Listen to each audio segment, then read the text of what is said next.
നമസ്കാരം, എല്ലാവർക്കും എൻ്റെ ചാനലിലെ പുതിയൊരു വീഡിയോയിലേക്ക് സ്വാഗതം. അപ്പം ഞാൻ നിങ്ങളുടെ സ്വന്തം ആരതി. അപ്പം ഇന്ന് ഞാനിങ്ങനൊരു വീഡിയോ ആയിട്ട് നിങ്ങളുടെ മുന്നിൽ വന്നേക്കുന്നത്, ഇപ്പം കുറേയേറെ പേർക്ക് ഈ വരുന്ന മെയ് 2 ശനിയാഴ്ച ഡിഗ്രി പ്രിലിംസിൻ്റെ ഫസ്റ്റ് സ്റ്റേജ് എക്സാം എഴുതാൻ പോകുന്ന കുറേയേറെ പേര് കാണും. 2026 ഡിഗ്രി പ്രിലിംസ് 3 സ്റ്റേജായിട്ടാണ് ഈ പ്രാവശ്യം PSC നടത്തുന്നത്. First stage May 2, second stage May 16, third stage June 6. അപ്പോൾ ഇങ്ങനെയാണ് ഈ 3 സ്റ്റേജായിട്ടാണ് എക്സാം നടത്തുന്നത്. അതിൽ കുറേയേറെ പേർക്കും ഫസ്റ്റ് സ്റ്റേജ് ഉണ്ടായിരിക്കും. ഫസ്റ്റ് സ്റ്റേജ് മെയ് 2 എക്സാം ഉണ്ടായിരിക്കും. അപ്പോൾ നിങ്ങളോടൊപ്പം May 2 first stage degree prelims exam എഴുതാൻ ഞാനും ഉണ്ട്. എനിക്കും ഫസ്റ്റ് സ്റ്റേജാണ് കിട്ടിയേക്കുന്നത്. ഹോൾ ടിക്കറ്റൊക്കെ വന്നു. ഈ കൊല്ലത്ത് വെച്ചാണ് എക്സാം. ഇപ്പം നിലവിൽ ഞാൻ ഇടുക്കിയിലാണ്. അപ്പം ഞാൻ എന്തായാലും എക്സാമിനായിട്ട് നാട്ടിലോട്ട് പോകുന്നുണ്ട്, കൊല്ലത്ത് വരുന്നുണ്ട്. അപ്പം അസിസ്റ്റൻ്റ് ഡയറക്ടർ പോലുള്ള തസ്തികകൾ ഉള്ളതുകൊണ്ടാണ് ഞാൻ ഈ പ്രാവശ്യം എക്സാം എഴുതുന്നത്. ഞാൻ നിങ്ങളോട് നേരത്തെ പറഞ്ഞിട്ടുണ്ട്, നല്ല നല്ല തസ്തികകളിലേക്കുള്ള ഡിഗ്രി ലെവൽ പോസ്റ്റുകളിലേക്ക് ഞാൻ ഇനിയും പരീക്ഷ എഴുതുമെന്ന്. അപ്പോൾ അത് സത്യമാക്കിക്കൊണ്ട് ഈ ഡിഗ്രി പ്രിലിംസ് ഈ പ്രാവശ്യത്തെ ഞാനും എഴുതുന്നുണ്ട്. അപ്പം ഒരുപാട് കോമ്പറ്റീഷൻ കൂടിയ ഒരു പരീക്ഷ തന്നെയായിരിക്കും. കാരണം എന്ന് വെച്ചാൽ അതുപോലുള്ള പോസ്റ്റുകളിലേക്കുള്ള പ്രിലിംസാണ് നടക്കുന്നത്. Company board assistant, university assistant director, SBCID, അതേപോലുള്ള നല്ല നല്ല പോസ്റ്റുകളിലേക്കുള്ള പ്രിലിംസ് എക്സാമാണ് നടക്കുന്നത്. ഈ പ്രിലിം ക്വാളിഫൈ ആയാൽ മാത്രമേ നമുക്ക് ഓരോ എക്സാമിന് മെയിൻസും എഴുതാൻ പറ്റത്തുള്ളൂ. അപ്പോൾ അതുപോലെ ആളുകൾ പ്രിപ്പയർ ചെയ്ത് വരുന്ന ഒരു എക്സാം തന്നെയായിരിക്കും. അപ്പോൾ നിങ്ങളുടെ പ്രിപ്പറേഷനൊക്കെ നല്ല രീതിയിൽ പോകുന്നുണ്ടെന്ന് തന്നെ ഞാൻ വിചാരിക്കുന്നു. അപ്പം നമുക്കിനി ഫസ്റ്റ് സ്റ്റേജിൽ എക്സാം ഉള്ളവർക്ക് ഇനി ഒരു ഏകദേശം ഒരു 5 ദിവസമൊക്കെ ഉള്ളൂ എക്സാമിനായിട്ട്. അപ്പം ഇതുവരെയും നല്ല രീതിയിലൊന്നും എന്നെപ്പോലെ എനിക്കിപ്പം നല്ല രീതിയിൽ അങ്ങോട്ട് ഒരുപാട് സമയം സ്പെൻഡ് ചെയ്ത് പണ്ടത്തെ പോലെ പഠിക്കാൻ പറ്റിയൊരു സാഹചര്യത്തിലല്ല ഞാൻ നിൽക്കുന്നത്, നിങ്ങൾക്കറിയാമല്ലോ. അപ്പോൾ എന്നെപ്പോലെ തന്നെ ജോലിക്കിടയിലും അല്ലെങ്കിൽ മറ്റ് ബുദ്ധിമുട്ടുകൾക്കിടയിലും ഒക്കെ പഠിക്കുന്നവർ കാണും. അപ്പോൾ അങ്ങനെയുള്ളവർക്കൊക്കെ കൂടുതലായിട്ട് ഞാൻ എങ്ങനെ ഇനിയുള്ള ദിവസങ്ങളിലെങ്കിലും, അല്ലെങ്കിൽ ഇതുവരെ നന്നായിട്ട് നോക്കാൻ പറ്റിയില്ല, ഇനിയുള്ള ഈ 5 ദിവസമെങ്കിലും ഒരു ഫലവത്തായിട്ട് കുറച്ചൊന്ന് യൂട്ടിലൈസ് ചെയ്യാൻ പ്രിലിംസിനെ എങ്ങനെ ക്രാക്ക് ചെയ്യാൻ പറ്റുമെന്നാണ് ഞാൻ ഈ ഒരു വീഡിയോയിലൂടെ നിങ്ങളോട് പറഞ്ഞത്. അപ്പോൾ എൻ്റെ പ്രീവിയസ് എക്സ്പീരിയൻസ് എല്ലാം ഓർത്ത് ഇണക്കിക്കൊണ്ടാണ് ഞാൻ കുറച്ച് കാര്യങ്ങൾ നിങ്ങളോട് പറയുന്നത്. അപ്പോൾ ഈ ഒരു 5 ദിവസം നമ്മുടെ മുമ്പിലുണ്ട്. അപ്പോൾ കുറച്ചൊക്കെ ബേസ് ഉള്ളവരാണെങ്കിൽ പ്രിലിംസ് കടക്കാനുള്ള ഒരു മാർക്ക്, നമുക്ക് ജസ്റ്റ് ഒരു ക്വാളിഫയിങ് മാർക്ക് മതി. ഇപ്പോൾ ഒരു 55 പ്രിലിംസിന്, ഒരു ഉദാഹരണം പറയുകയാണ്, ഒരു 55 കട്ട് ഓഫ് വയ്ക്കുന്നതെങ്കിൽ നമുക്ക് 55 മാർക്ക് മതി. അതിൽ കൂടുതലൊന്നും വേണ്ട. കാരണം പ്രിലിംസിന് റാങ്ക് ലിസ്റ്റ് ഒന്നും ഇല്ലല്ലോ, ജസ്റ്റ് ക്വാളിഫയിങ് മാർക്ക് മതി. അപ്പോൾ അത് നേടാനായിട്ട് നിങ്ങൾക്ക് ഈ ഒരു 5 ദിവസം ഇനി എന്ത് ചെയ്യാൻ പറ്റുമെന്നാണ് ഞാൻ ഈ ഒരു വീഡിയോയിലൂടെ പറയുന്നത്. അതായത് ഞാൻ മുമ്പ് ഒരുപാട് വീഡിയോസിൽ പറഞ്ഞിട്ടുണ്ട്, പ്രീവിയസ് ഇയർ ക്വസ്റ്റ്യൻ പേപ്പേഴ്സ്, മുൻവർഷ ചോദ്യ പേപ്പേഴ്സ് തന്നെ കൂടുതലായിട്ടും ഈ ഒരു ദിവസങ്ങളിൽ വർക്കൗട്ട് ചെയ്യുക. നമുക്കറിയാം 2021 മുതലുള്ള പുതിയ പാറ്റേൺ, ഡിഗ്രി പ്രിലിംസിൻ്റെ ഒക്കെ പുതിയ പാറ്റേൺ ക്വസ്റ്റ്യൻ പേപ്പർ ഉണ്ട്. അപ്പോൾ നമുക്ക് 2025 ലാസ്റ്റായിട്ട് ഡിഗ്രി പ്രിലിംസ് നടന്നത്. അപ്പോൾ ആ 2025 നിങ്ങൾ ബാക്കിലോട്ട് പോയാൽ മതി. 2025, 24, 23, 22, 21 അങ്ങനെ ബാക്കിലോട്ട് പോവുക. ചെയ്തു നോക്കാനുള്ള സമയമൊന്നും ഇനിയില്ല. അതുകൊണ്ട് തന്നെ ഈ മാർക്കഡ് ഓരോ ടെലഗ്രാം ചാനൽസിലൊക്കെ കിട്ടും, മാർക്കഡ് PYQ എന്നൊക്കെ പറഞ്ഞിട്ട് ആൻസർ മാർക്ക് ചെയ്ത്, അത് ജസ്റ്റ് ആ ക്വസ്റ്റ്യൻസിലൂടെ ഒന്ന് പോവുക, ഒരു ഐഡിയ ഉണ്ടാക്കുക. എന്തെങ്കിലും അധികമായിട്ട് ഓരോ ക്വസ്റ്റ്യൻസിലൂടെയും പോകുമ്പം എന്തെങ്കിലും അധികമായിട്ട് ആ ഒരു ക്വസ്റ്റ്യനെ പറ്റി അറിയണമെന്നോ അതിൻ്റെ സോഴ്സ് അറിയണമെന്നോ നോക്കിയാൽ ജസ്റ്റ് ഗൂഗിൾ സെർച്ച് ചെയ്യുക, അല്ലെങ്കിൽ യൂട്യൂബിൽ ആ ഒരു ടോപ്പിക്കുമായിട്ടുള്ള ക്ലാസ് ഒന്ന് സ്പീഡ് കൂട്ടിയിട്ട് കേൾക്കുക. അങ്ങനെയൊക്കെയുള്ള ട്രിക്ക് നമുക്ക് ഈ അവസാന ദിവസങ്ങളിൽ ചെയ്യാവുന്നതാണ്. ഞാൻ അങ്ങനെയൊക്കെ ചെയ്തിട്ടുള്ളതാണ് പണ്ട്. അപ്പം ഇങ്ങനെ അതായത് ഞാൻ പറഞ്ഞ അർത്ഥം എന്താണെന്ന് വെച്ചാൽ, നമ്മളിപ്പോൾ ഒരു previous year questions marked PDF വെച്ച് ക്വസ്റ്റ്യൻ ആൻസർ എന്നുള്ള രീതിയിൽ നോക്കി പോകുമ്പം നമുക്ക് ആ ഒരു ക്വസ്റ്റ്യൻ, ഇപ്പം നമ്മൾ ഒരു ക്വസ്റ്റ്യൻ പേപ്പർ മാത്രമല്ലല്ലോ, 2025 തൊട്ട് ബാക്കിലോട്ടുള്ള ക്വസ്റ്റ്യൻ പേപ്പേഴ്സ് ഞാൻ നിങ്ങളത് നോക്കാൻ പറഞ്ഞു. അപ്പം കുറേ പെർട്ടിക്കുലർ ടോപ്പിക്കിൽ നിന്ന് ഇങ്ങനെ ക്വസ്റ്റ്യൻസ് റിപ്പീറ്റ് ചെയ്യുന്നു എന്ന് കാണുമ്പം ഇനി ഈ വരുന്ന പ്രിലിംസുകളിലും അത് റിപ്പീറ്റ് ചെയ്യാനുള്ള ചാൻസ് കാണും. അപ്പോൾ ആ ഒരു ടോപ്പിക്കിനെ പറ്റിയിട്ട് കുറച്ച് കാര്യങ്ങൾ അറിഞ്ഞു വെച്ചിട്ട് പോകുന്നത് എന്തായാലും നന്നായിരിക്കും. വീണ്ടും റിപ്പീറ്റ് ചെയ്യാൻ ചാൻസ് ഉള്ള ക്വസ്റ്റ്യൻ ആയിരിക്കും അത്. അപ്പോൾ അതെന്തായാലും നിങ്ങളൊന്ന് നോക്കിയിട്ട് പോവുക. അങ്ങനെ അപ്പോൾ അതാണ് PYQ. നമ്മൾ ഈ PYQ നോക്കുന്നതുകൊണ്ടുള്ള ഏറ്റവും വലിയൊരു പ്രയോജനമാണ് PSCയുടെ ട്രെൻഡ് നമുക്ക് അറിഞ്ഞ് പ്രിപ്പയർ ചെയ്യാൻ പറ്റും. അപ്പോൾ ആ ഒരു കാര്യം PYQ എന്തായാലും ഇതുവരെ കഴിഞ്ഞ ഡിഗ്രി പ്രിലിംസിൻ്റെ എല്ലാം PYQ എന്തായാലും ഒന്ന് ഈ ഒരു 5 ദിവസം കൊണ്ട് എന്തായാലും നോക്കിയിട്ട് പോകാൻ ശ്രമിക്കുക. പിന്നെ മാത്സ്, മലയാളം, ഇംഗ്ലീഷ് മാക്സിമം നോക്കിയിട്ട് പോകാൻ ശ്രമിക്കുക. അത് ഡിഗ്രി ലെവലെന്നല്ല 10th ലെവലാണെന്ന് നോക്കാം കേട്ടോ. മാത്സ്, മലയാളം, ഇംഗ്ലീഷ്, PYQ എല്ലാം PYQ ഇനി നോക്കിയാൽ മതി. പിന്നെ ഇംഗ്ലീഷൊക്കെ ഗ്രാമർ പോർഷൻസ് ഒക്കെ ഉണ്ടല്ലോ, reported speech, passive voice, if close, അങ്ങനെ എന്തായാലും ചോദിക്കുമെന്നുറപ്പുള്ള ഗ്രാമർ പോർഷൻസ് ഒക്കെ ഒന്ന് തറവാക്കിയിട്ട് പോവുക. പിന്നെ മാത്സും അത് കണക്ക് തന്നെ ഇക്വേഷൻസ് വരുന്ന പാർട്ടുകളൊക്കെ ഒന്ന് നന്നായിട്ട് നോക്കിയിട്ട് പോവുക.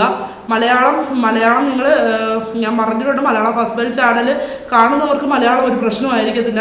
ടെലഗ്രാമിൽ മലയാളം എന്ന് പറയുന്നത് PYQ തന്നെ ഡിപ്പെൻഡ് ചെയ്ത് പോകുക. നമുക്ക് അതിനുള്ള ടൈമേ ഇനിയുള്ളൂ. അപ്പം കൂടുതൽ PYQന് ഫോക്കസ് കൊടുക്കുക തന്നെ ഈ 5 ദിവസവും.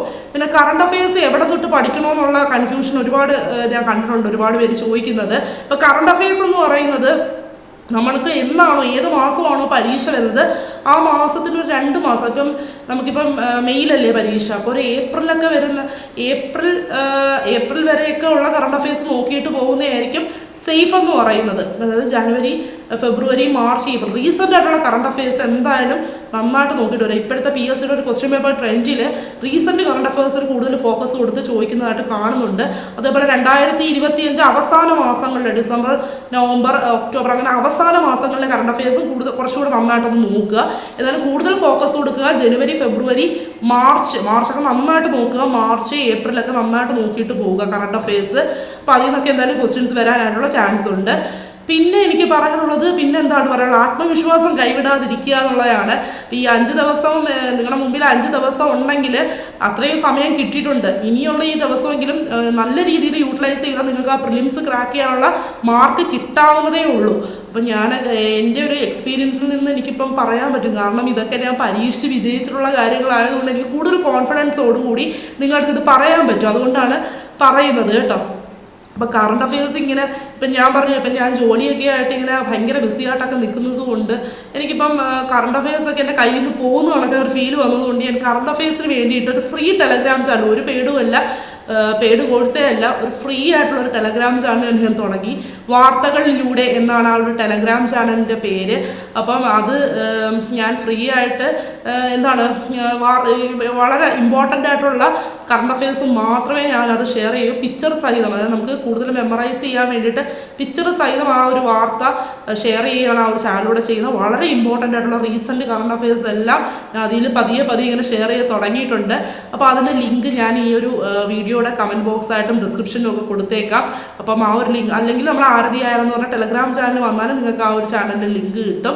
അപ്പോൾ എല്ലാവരും ജോയിൻ ചെയ്യുക. നിങ്ങൾക്ക് കറണ്ട് അഫയേഴ്സിന് എന്തായാലും അതൊരു ബെനിഫിറ്റ് ആയിരിക്കും. എനിക്കും കൂടെ ബെനിഫിറ്റ് ആവാൻ വേണ്ടി, കാരണം ഞാൻ പണ്ടേ ഒരു കാര്യം ഫോളോ ചെയ്യുന്നതെന്ന് വെച്ചാൽ ഒരു കമ്മിറ്റ്മെൻറ്റ് ഉണ്ടാക്കിയാൽ ഞാൻ അത് കൃത്യമായിട്ട് ചെയ്യും. അതായത് ഒരാൾക്കത് കാര്യം ചെയ്തു കൊടുക്കണമെന്ന് ഒരു എന്താണ് പറയുക, റെസ്പോൺസിബിലിറ്റി ഉണ്ടെങ്കിൽ നമ്മളത് ചെയ്തു പോകുമല്ലോ. അപ്പം ഞാൻ ഇങ്ങനെ ചാനൽ തുടങ്ങിയത് എനിക്കും കൂടി വേണ്ടിയിട്ടാണ്. കാരണം എനിക്കും കറണ്ട് അഫയേഴ്സ് എൻ്റെ കയ്യിൽ നിന്ന് പോകുന്ന പോലെ ഫീൽ ചെയ്തപ്പം അതൊന്നും എൻ്റെ വരുതി കൊണ്ടുവരാൻ വേണ്ടി കൂടിയാണ് ഞാൻ ഈ ഒരു ചാനൽ തുടങ്ങിയത്. അപ്പോൾ അത് നിങ്ങൾക്കും എന്തായാലും യൂസ്ഫുൾ ആയിരിക്കും. എല്ലാവരും ചാനലിലോട്ട് വരണം കേട്ടോ. എന്തായാലും കറണ്ട് അഫയേഴ്സിന് നിങ്ങൾക്ക് കുറേ അധികം മാർക്ക് ആ ഒരു ചാനലിൽ നിന്ന് കിട്ടും. അപ്പോൾ അതിൻ്റെ സ്വന്തം ചാനലാണ്, ഫ്രീ ചാനലാണ് കേട്ടോ. പിന്നെ എനിക്ക് പറയാനുള്ളതെന്ന് വെച്ച് കഴിഞ്ഞാൽ, അപ്പോൾ ഞാൻ ഏകദേശം നിങ്ങൾക്ക് ഈ ഒരു ഡിഗ്രി പ്രിലിംസിന് ലാസ്റ്റ് മിനിറ്റ് എങ്ങനെ പ്രിപ്പയർ ചെയ്യണമെന്നുള്ള കുറച്ച് കാര്യങ്ങളൊക്കെ എനിക്ക് പറഞ്ഞു തന്നിട്ടുണ്ട്. ലാസ്റ്റായിട്ട് ഇങ്ങനത്തെ ഒരു കാര്യം കൂടെ പറയാം. നിങ്ങൾക്കറിയാമല്ലോ, എൻ്റെ ഈ ഒരു ബാക്ക് ബോൺ എന്ന് പറയുന്നത് എൻ്റെ ഹസ്ബൻഡാണ്. എൻ്റെ ഈ ഒരു നിലയിൽ, അല്ലെങ്കിൽ ഞാനിപ്പോൾ ഇരിക്കുന്ന ഒരു അവസ്ഥയിലോട്ട് എന്നെ എത്തിക്കുന്നതിൽ എനിക്ക് ഏറ്റവും കൂടുതൽ സപ്പോർട്ട് തന്നതും എൻ്റെ ഹസ്ബൻഡാണ്. അപ്പോൾ അദ്ദേഹം ഇപ്പം കുറച്ച് നാളായിട്ട് എൻ്റെ കൂടെ ഇവിടെ തന്നെ ഉണ്ട്, ഇടുക്കിയിലുണ്ട്. മോനും ഹസ്ബൻഡും ഇവിടെ തന്നെ ഉണ്ട്. അപ്പം എനിക്കിവിടെ ഒറ്റയ്ക്ക് സർവൈവ് ചെയ്യാൻ പറ്റുന്നില്ല എന്ന് കണ്ടപ്പോൾ അവരെൻ്റെ കൂടെ വന്ന് നിന്നയാണ്. അപ്പം ഏട്ടനിപ്പം ഇങ്ങനെ ചുമ്മാതിരിക്കുന്നത് കൊണ്ട് തന്നെ എന്തെങ്കിലുമൊക്കെ ചെയ്യണമെന്നുള്ള താല്പര്യമുണ്ട്. അപ്പോൾ എൻ്റെ അടുത്തൊരു ദിവസം പറഞ്ഞു, റെസിൻ എന്ന് പറയുന്നൊരു ആർട്ട് ചെയ്യാം, അപ്പോൾ അത് ഇങ്ങനെ ഗിഫ്റ്റ് ഐറ്റംസ് ഒക്കെ ഉണ്ടാക്കി ഒരുപാട് സെയിലൊക്കെ നടക്കുന്നൊരു ഐറ്റമാണ്. അപ്പോൾ എനിക്കതിനെ പറ്റിയിട്ട് അറിയത്തില്ലായിരുന്നു. പിന്നെ എനിക്ക് വീഡിയോസൊക്കെ കാണിച്ചു തന്നു. അപ്പോൾ എന്തായാലും പുള്ളിക്കാരൻ അത് പതിയെ സ്റ്റാർട്ട് ചെയ്തു, ചെയ്യാൻ തുടങ്ങി. ഒരുപാട് കാര്യങ്ങളൊക്കെ മേടിക്കണം കേട്ടോ. എനിക്ക് അതിൻ്റെ പേരൊന്നും പറഞ്ഞു തരാറുണ്ട്. റെസിനാർട്ട് ഈ കേൾക്കുന്ന ആർക്കെങ്കിലും അറിയാവുന്നത് എനിക്ക് അറിഞ്ഞുകൂടാ. അപ്പോൾ പുള്ളിക്കാരൻ കുറേ കാര്യങ്ങളൊക്കെ ചെയ്യാൻ തുടങ്ങി. അതിന് കുറേ കാണുമ്പോൾ എനിക്ക് ഭയങ്കര സന്തോഷമാണ്. നല്ല ഭംഗിയിൽ തന്നെ ചെയ്തെടുക്കുന്നുണ്ട്. അപ്പം അത് പുള്ളിക്കാരൻ ഒരു യൂട്യൂബ് ചാനലും അതിനുവേണ്ടി തുടങ്ങിയിട്ടുണ്ട്, റെസിൻ ബ്ലിസ് ബൈ നിതിൻ. ഞാൻ ആ ഒരു ചാനൽ എൻ്റെ ഈ ഒരു വീഡിയോയുടെ ഡിസ്ക്രിപ്ഷനിലും ഫസ്റ്റ് കമൻറ്റുമായിട്ടും ഒക്കെ പിൻ ചെയ്ത് കൊടുത്തേക്കും. അപ്പോൾ എല്ലാവരും, എന്നെ സ്നേഹിക്കുന്ന എല്ലാവരും ആ ഒരു ചാനലും കൂടെ ഒന്ന് സബ്സ്ക്രൈബ് ചെയ്ത് സപ്പോർട്ട് ചെയ്യണം. അപ്പം നിങ്ങൾക്കത് സബ്സ്ക്രൈബ് ചെയ്യുന്നത് കൊണ്ട് പ്രത്യേകിച്ച് നഷ്ടമൊന്നും ഉണ്ടാവത്തില്ല കേട്ടോ. അപ്പം അതുപോലെ ഞാനാണ് മിക്ക വീഡിയോസിലും അതിൻ്റെ വോയിസ് കൊടുത്തേക്കുന്നത്. അപ്പം ഒരു മോട്ടിവേഷൻ ടച്ചോട് കൂടിയാണ് ഞാനും ആ ഒരു ചാനലിൽ അദ്ദേഹത്തെ ഹെൽപ്പ് ചെയ്യുന്നത് അത് ചെയ്യാനായിട്ട്. അപ്പം നിങ്ങളുടെ സപ്പോർട്ടും കൂടെ ഉണ്ടാവണം. ഞാനതിൻ്റെ ആ ഒരു ചാനലിൻ്റെ ലിങ്ക് എന്തായാലും ഈ ഒരു വീഡിയോയുടെ ഡിസ്ക്രിപ്ഷനിലും ഫസ്റ്റ് കമൻറ്റുമായിട്ടൊക്കെ കൊടുത്തിരിക്കും. അപ്പം കഴിയുന്ന എല്ലാവരും ഒന്ന് സബ്സ്ക്രൈബ് ചെയ്ത് അദ്ദേഹത്തെ സപ്പോർട്ട് ചെയ്യണം. ഓക്കെ, ഇത്രയേ ഉള്ളൂ ഇന്നത്തെ എൻ്റെ ഈ വീഡിയോ. അപ്പം ഈ വരുന്ന ഡിഗ്രി പ്രിലിംസ് മെയ് 2 എഴുതുന്ന ഡിഗ്രി പ്രിലിംസ് എക്സാം എഴുതാൻ പോകുന്ന എല്ലാവർക്കും എൻ്റെ ഓൾ ദ ബെസ്റ്റ്. ഇനി വരുന്ന ഈ 5 ദിവസം ഞാൻ ഈ പറഞ്ഞ കാര്യങ്ങളൊക്കെ ഒന്ന് പ്രയോഗിച്ചിട്ട് നിങ്ങൾ പോയെന്ന് എക്സാം എഴുതുക. എന്തായാലും നിങ്ങൾക്ക് പ്രിലിംസിൻ്റെ കട്ട് ഓഫ് കടക്കാനുള്ള മാർക്ക് കിട്ടും. അപ്പം ഇത്രയേ ഉള്ളൂ ഇന്നത്തെ വീഡിയോ. ഇപ്പം ഞാനിപ്പോൾ സബ്സ്ക്രൈബ് ചെയ്യണമെന്നൊന്നും ഒരു വീഡിയോയിലും പറയാറില്ല. എന്നാലും നിങ്ങളുടെ സപ്പോർട്ടാണ് എന്നെ ഇപ്പോഴും ഇങ്ങനെ വീഡിയോ ചെയ്യാനായിട്ട്